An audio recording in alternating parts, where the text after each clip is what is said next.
जय श्री कृष्णा। राधे राधे। सभी श्रद्धालु भक्त जनों को मेरा नमस्कार है।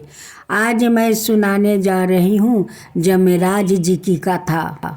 किसी गांव में एक बुढ़िया रहती थी। वो बहुत नियम धर्म से व्रत रखा करती थी। एक दिन भगवान के घर से यमदूत उसने लेने आ गए और वो उनके साथ चल पड़ी। चलते चलते एक गहरी नदी आ गई तो यमदूत बोले कि माई, तूने गौदान की है या नहीं। बुढ़िया ने उनकी बात सुनकर मन में श्रद्धा से गाय का ध्यान किया तो वह उनके समक्ष आ गई और बुढ़िया उस गाय की पोंछ पकड़कर नदी पार कर गई। वो यमदूत के साथ फिर आगे बढ़ी तो काले कुत्ते आ गए। यमदूत फिर बोले, कुत्ते को खाना दिया था। बुढ़िया ने मन में कुत्ते का ध्यान किया तो वो रास्ते से चले गए। अब बुढ़िया फिर से आगे बढ़ने लगी तो रास्ते में कौआ ने उसके सिर पर चोंच मारना शुरू कर दिया तो यमदूत बोले कि ब्राह्मण की बेटी के सिर में तेल लगाई थी। बुढ़िया ने ब्राह्मण की बेटी का ध्यान किया तो कौए ने चोंच मारनी बंद कर दिया। कुछ आगे बढ़ने पर बुढ़िया के पैर में कांटे चुभने लगे तो यमदूत बोले कि खराऊं आदि दान की है। बुढ़िया ने उनका ध्यान किया तो खराऊं उसके पैरों में आ गई। बुढ़िया फिर आगे बढ़ी तो चित्रगुप्त जी ने यमराज से कहा कि आप किसे लेकर आए हो। यमराज जी बोले कि बुढ़िया ने दान पुण्य तो बहुत किया है लेकिन धर्मराज जी का कुछ नहीं किया, इसलिए आगे द्वार इसके लिए बंद है। सारी बात सुनने के बाद बुढ़िया बोली कि आप मुझे सिर्फ 7 दिन के लिए वापस धरती पर भेज दो। मैं धर्मराज जी का व्रत और उद्यापन करके वापस आ जाऊंगी। बुढ़िया माई वापस धरती पर अपने गांव आ गई और गांव के लोगों ने उसे भूतनी समझकर अपने दरवाजे बंद कर दिया। वो जब अपने घर गई तो उसके बहू बेटे भी दरवाजे बंद करके वो बैठ गया। बुढ़िया ने कहा कि मैं भूतनी नहीं हूँ, मैं तो धर्मराज जी की आज्ञा से वापस धरती पर 7 दिन के लिए आई हूँ। इन 7 दिनों में मैं धर्मराज जी का व्रत और उद्यापन करूँगी जिससे मुझे परलोक में जगह मिलेगी। बुढ़िया की बातें से आश्वासित होकर बहू बेटे उसके लिए पूजा की सारी सामग्री इकट्ठा करते हैं। लेकिन जब बुढ़िया कहानी कहती है तब वो हुंकार नहीं भरते, जिससे बुढ़िया फिर अपनी पड़ोसिन को कहानी सुनाती है और वो हुंकार भरती है। 7 दिन की पूजा व्रत और उद्यापन के बाद धर्मराज जी बुढ़िया को लेने के लिए विमान भेजते हैं। स्वर्ग का विमान देखकर उसके बहू बेटे के साथ सारे गांव वालों भी स्वर्ग जाने को तैयार हो गए। बुढ़िया ने कहा कि तुम कहाँ तैयार हो रहे हो? मेरी कहानी तो केवल पड़ोसिन ने सुनी है, इसलिए वो ही साथ जाएगी। सारे गांव वालों ने बुढ़िया से धर्मराज जी की कहानी सुनने का आग्रह करते हैं। तब बुढ़िया उन्हें कहानी सुना देती है। कहानी सुनने के बाद सारे ग्रामवासी विमान में बैठकर स्वर्ग जाते हैं। तो धर्मराज जी कहते हैं, मैंने तो विमान केवल बुढ़िया को लाने के लिए भेजा था। बुढ़िया माई कहती है कि हे धर्मराज, मैंने जो भी पुण्य किया है उसमें से आधा भाग आप गांव वालों को दे दो। इस तरह से धर्मराज जी ने ग्रामवासियों को भी स्वर्ग में जगह दे दिया। हे धर्मराज महाराज, जैसे आपने बुढ़िया के साथ सभी गांव वालों को भी स्वर्ग में जगह दी, उसी तरह से हमें भी देना। कहानी सुनकर हुंकार भरने वालों को भी और कहानी कहने वालों को भी जगह देना। धर्मराज महाराज जी की जय हो। धर्मराज महाराज जी की जय हो। अब श्रवण करेंगे नीति नियम बाबा की कथा। किसी गांव में एक छोटी सी लड़की रहती थी। वो रोज नियम से नीति नियम बाबा की वो पूजा करती थी। उसकी भाभी रोज उसे कहती कि काम की ना काज की, बस सारा दिन नीत नियम कहती रहती है। भाभी की कड़वी बातें सुनकर एक दिन वो अपनी एक टांग पर खड़ी हो गई और बोली, हे नीत नियम बाबा, अगर मैं सच्चे मन से आपकी पूजा करती हूँ तो आप सोने की मूर्ति बनाकर मंदिर में विराजो। यह बात सुनकर भगवान का सिंहासन भी डोल गया। भगवान सोचने लगे कि छोटी सी लड़की तप कर रही है तो नीति नियम बाबा सोने की मूर्ति बनाकर मंदिर में विराजमान हो गया। जब लड़की ने आंख खोली तो देखी कि नीति नियम बाबा की सोने की मूर्ति अलग में राखी है। अब उसने आवाज लगाई, भाभी देख लो, नीति नियम बाबा। माँ भी अब नीति नियम बाबा को धावे और भाभी भी नीति नियम बाबा को धावे।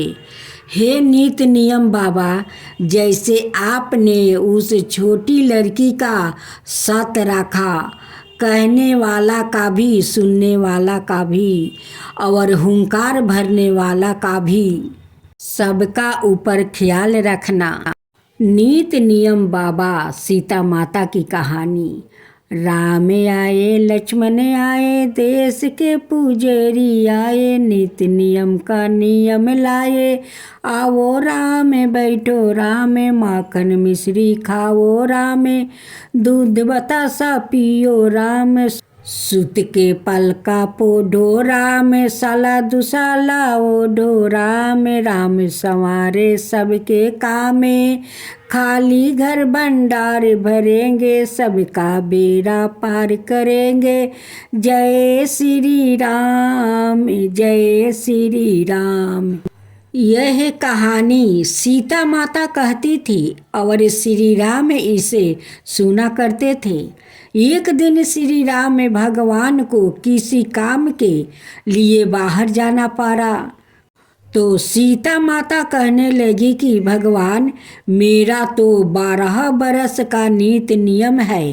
अब आप बाहर जाएंगे तो मैं अपनी कहानी किसे सुनाऊंगी।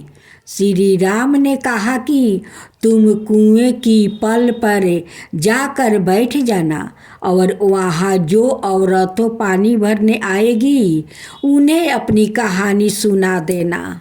सीता माता कुएं की पल पर जाकर बैठ जाती है। एक स्त्री आई, उसने रेशम की जरी की साड़ी पहन रखी थी और सोने का घारा ले रखी थी। सीता माता उसे देखकर कहती है कि बहन, मेरा 12 बरस का नीति नियम सुन लो। पर वो स्त्री बोली कि मैं तुम्हारा नीति नियम सुनूंगी तो मुझे घर जाने में देर हो जाएगी और मेरी सास मुझसे लड़ेगी। उसने कहानी नहीं सुनी और चली गई। उसकी रेशम जरी की साड़ी फट गई।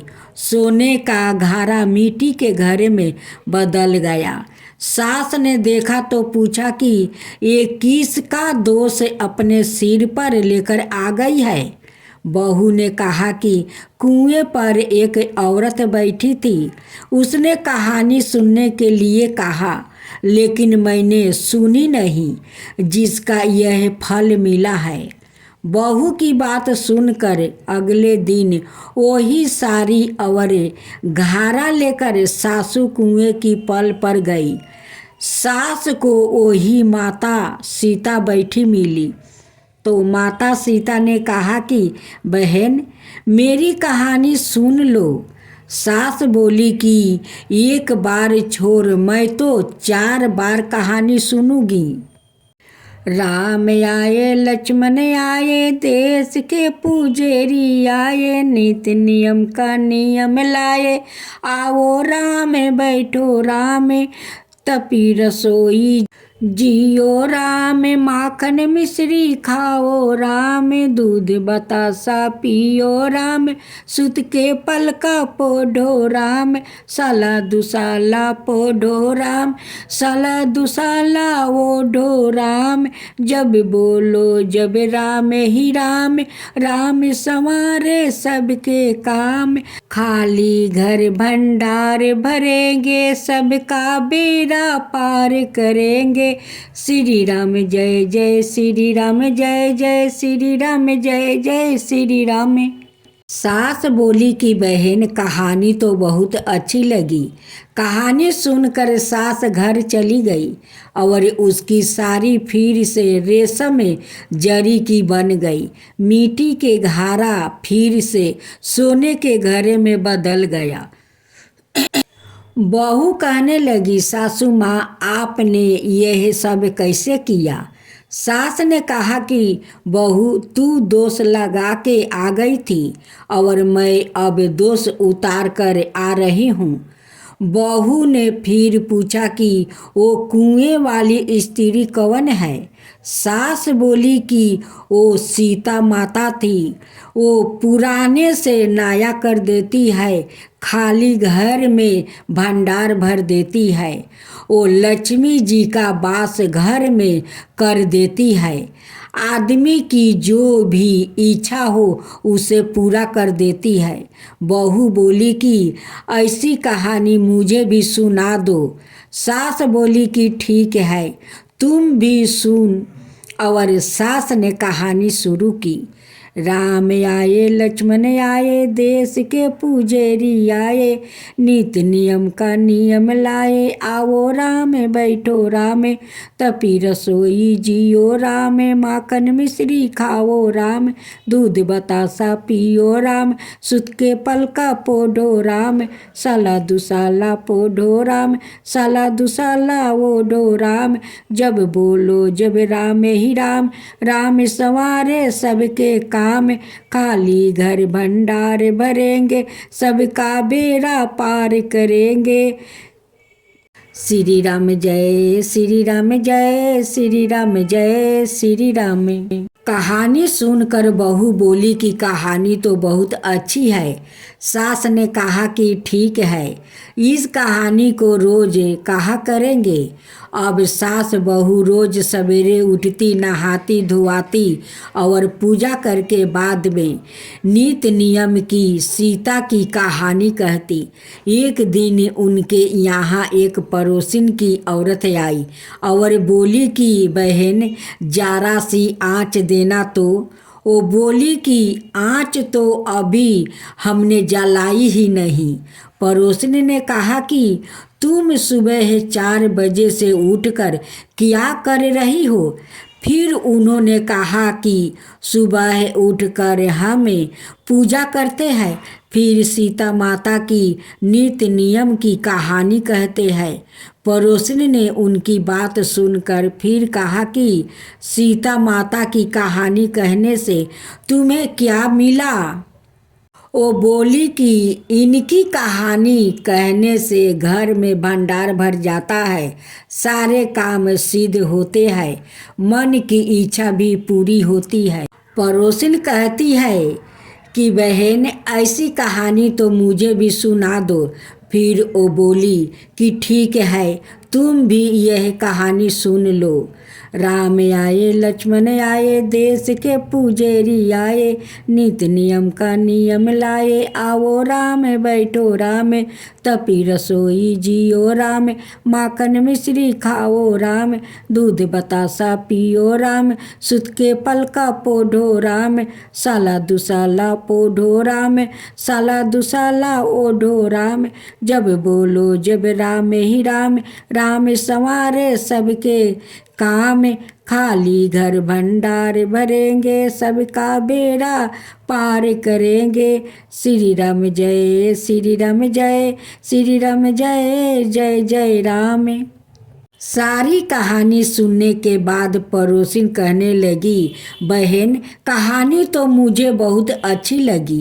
अब वो पड़ोसिन भी नित्य नियम में सीता माता की कहानी कहने लगी। कहानी कहने से सीता माता ने पड़ोसिन के भी भंडार भर दिया। हे सीता माता, जैसे आपने उनके भंडार भरे, वैसे ही आप हमारे भी भंडार भरना, कहानी सुनने वाले के भी और कहानी कहने वाले के भी। अब श्रवण करेंगे पथवारी की कथा। एक गुजरी थी, उसने अपनी बहू से कहा कि तू दूध दही बेच आ। तो वो दूध दही बेचने गई। कार्तिक महीना था, वहाँ पर सब औरतें पीपल सींचने आती थी। तो वह भी बैठ गई और औरतों से पूछने लगी कि तुम क्या कर रही हो? तो औरतों बोली कि हम तो पीपल की पथवारी सींच रही हूँ। तो उसने पूछा, इससे क्या होता है? औरतों ने जवाब दिया कि इसके करने से अन्न धन मिलता है, बरस का बिछड़ा हुआ पति मिलता है। उस गुजरी ने कहा कि तुम तो पानी से सींच रही हो, मैं दूध से सींचूंगी। उसकी सास रोज कहती कि तू दूध दही बेच कर पैसा लाकर दे। तो उसने कहा, जब कार्तिक का महीना पूरा हो जाएगा तब ला दूंगी। और कार्तिक का महीना पूरा हो गया। पूनम के दिन गुजरी पीपल पथवारी के पास धारण लेकर बैठ गई। पीपल ने पूछा कि तू यहाँ क्यों बैठी है? उसने कहा, मेरी सास दूध दही के पैसा मांगेगी। तो पीपल ने कहा, मेरे पास पैसे नहीं है, यह पत्थर ढेर पान पत्ते भरा है, वो ले जा और गोलक में राख देना। जब सास ने पूछा, पैसा लाई है? तो गुजरी ने कहा, मैंने पैसा गोलक में रखा है। तब सास ने गोलक खोल कर देखी तो सास देखती रह गई कि उसमें हीरे मोती जगमगा रहा है, पत्थर ढेरे और पत्ते का धन हो गया। सास बोली कि बहू इतना पैसा कहाँ से लाई है? तो बहू ने आकर देखा तो बहुत धन पड़ा है। तब गुजरी ने कहा, सासू जी, मैंने तो 1 महीना दूध दही से पीपल की पथवारी सींचा था और मैंने उसे धन मांगा था, तो उसने मुझे पत्थर ढेरे पत्ते दिए थे जो मैंने गोलक में रख दिया था और वो हीरा मोती हो गया। तब सासू जी ने कहा कि अब की बार मैं भी पथवारी सींचूंगी। सासू दूध दही तो बेच आती और हंडी धोकर पीपल पथवारी में राख आती और बहू से कहती कि तू मेरे से पैसा मांग। तो बहू ने कहा कि कभी बहू भी सास से पैसा मांगती है। तो सास बोली कि तू मेरे से पैसा मांगे। तो बहू ने सास से दूध दही के पैसे मांगे। तो सासू जी पीपल पथवारी पर जाकर धरना लगाकर बैठ गई। तो डंडे पते पाने भाटे उसे भी दिया और कहा गोलक में जाकर राख दे। फिर बहू ने खोल कर देखी तो उसमें कीड़े मकोड़ा चल रहा था। गुजरी ने सास से कहा यह क्या है। तो सास देख कर बोली कि पीपल पथवारी ने तेरे को तो अन्न धन दिया और मुझे कीड़े मकोड़ा दिया। तब सब बोले कि बहू तो सत से सींचती थी और सासू जी धन की लोभ से सींचती थी। इसलिए हे पथवारी माता, जैसे बहू को दिया वैसे ही सबको देना और जैसी सासू को दिया वैसे किसी को मत देना। हर बरत गाथा के साथ सुनी जाती है लपसी तपसी की यह कहानी। एक लपसी था और एक तपसी था। तपसी हमेशा भगवान की तपस्या में लीन रहता था और लपसी रोजाना सावा शेर की लपसी बनाकर भगवान का भोग लगा कर जिमा लेता था। एक दिन दोनों लड़ने लगे। लपसी बोला मैं रोज भगवान की तपस्या करता हूँ इसलिए मैं बारा हूँ। तपसी बोला मैं रोज भगवान को सावा शेर लपसी का भोग लगाता हूँ इसलिए मैं बारा हूँ। नारद जी वहाँ से गुजर रहे थे। दोनों को लड़ता देख कर उनसे पूछा कि तुम क्यों लड़ रहे हो। तपसी ने खुद के बारा होने का कारण बताया और लपसी ने अपना कारण बताया। नारद जी बोले तुम्हारा फैसला मैं कर दूंगा। दूसरे दिन लपसी और तपसी नहा कर अपनी रोज की भांति करने आए। तो नारद जी ने छुप कर 1.25 करोड़ की एक एक औंठी उन दोनों के आगे रख दिया। लपसी की नजर जब औंठी पर पड़ी तो उसने चुपचाप औंठी उठाकर अपने नीचे दबा लिया। लपसी की नजर औंठी पर पड़ी लेकिन उसने ध्यान नहीं दिया। भगवान को भोग लगाकर लपसी खाने लगा। नारद जी सामने आए तो दोनों ने पूछा कि कौन बारा है। तो नारद जी ने तपसी से खारा होने को कहा। वो खारा हुआ तो उसके नीचे दबी औंठी दिखाई पड़ी। नारद जी ने तपसी से कहा तपस्या करने के बाद भी तुम्हारी चोरी करने की आदत नहीं गई इसलिए लपसी बारा है और तुम्हें तुम्हारी तपस्या का कोई फल भी नहीं मिलेगा। तपसी शर्मिंदा होकर माफी मांगने लगा। उसने नारद जी से पूछा मुझे मेरी तपस्या का फल कैसे मिलेगा। नारद जी ने कहा यदि कोई गाय और कुत्ते की रोटी नहीं बनाएगा तो फल तुझे मिलेगा। यदि कोई ब्राह्मण को भोजन करवा कर दक्षिणा नहीं देगा तो फल तुझे मिलेगा। यदि कोई साड़ी के साथ ब्लाउज नहीं देगा तो फल तुझे मिलेगा। यदि कोई दिए से दिए जलाएगा तो फल तुझे मिलेगा। यदि कोई सारी कहानी सुने लेकिन तुम्हारी कहानी नहीं सुने तो फल तुझे मिलेगा। उसी दिन से हर बरत कथा कहानी के साथ लपसी तपसी की कहानी भी सुनी और कही जाती है।